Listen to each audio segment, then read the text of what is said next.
Hamann and Benson. A vision for your future. Le journal des stratèges.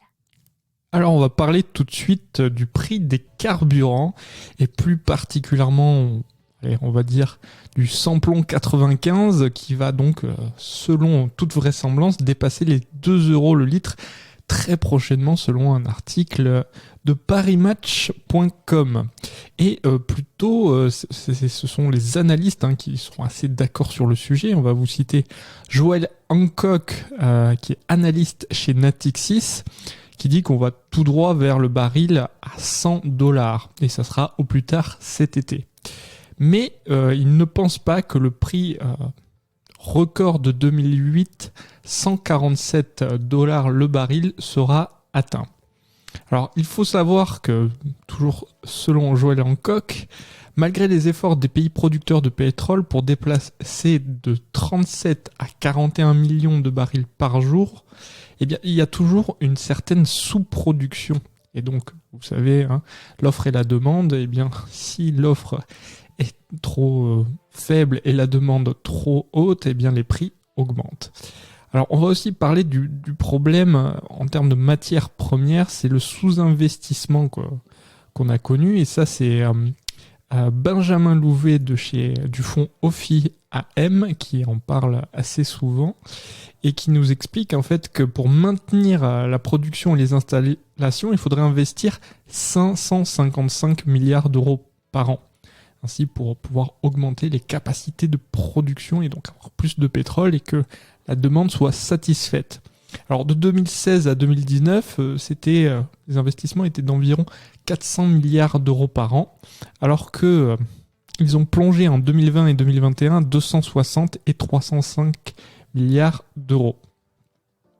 Alors, à la suite de ça, vous avez le PDG de Total, Patrick Pouyanné, qui nous explique qu'il va manquer 10 millions de barils par jour en 2025, ce qui sera 10% de la consommation d'avant pandémie, donc avant 2020. Alors, le prix du litre à essence, vous savez très bien de quoi il se compose. Il se compose de tiers de taxes et d'un tiers du coût des matières premières, raffinage, distribution. Alors, à cela, il faut bien penser que déjà, on est assez haut en termes de prix, puisque l'exemple de l'article, on est à $100 le baril, et donc à Paris, le prix du samplon 95 E10, qui est environ 40% des ventes en France, est à 1,85 € le litre.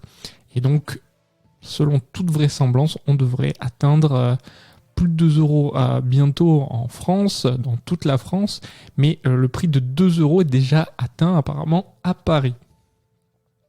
Alors la solution, ça serait peut-être, selon cet article, la transition écologique, mais il ne serait pas facile de se débarrasser du pétrole puisque c'est l'énergie la plus facile à extraire et la plus mobile. Et c'est ça dont vous devez avoir en tête, c'est la mobilité, puisque c'est facile en fait de transporter cette énergie bon marché un peu partout. Et alors qu'il faudrait 10 ans, par exemple, pour construire un parc éolien et 15 ans pour mettre en service une mine. Alors JP Morgan, c'est la plus grande banque du monde, a aussi fait ses prévisions et il parle d'un cours du brut qui devrait atteindre $125 cette année et $150 en 2023. Vous voyez, c'est encore plus pessimiste que chez Natixis. Alors, ils disent qu'il faut espérer que le dollar, qui est aussi une variable d'ajustement du prix au litre, ne flambe pas à son tour, ce qui rendrait possible, et c'est là qu'on va à l'hypothèse la plus folle et la plus ahurissante, c'est 2,50 € le litre de samplon.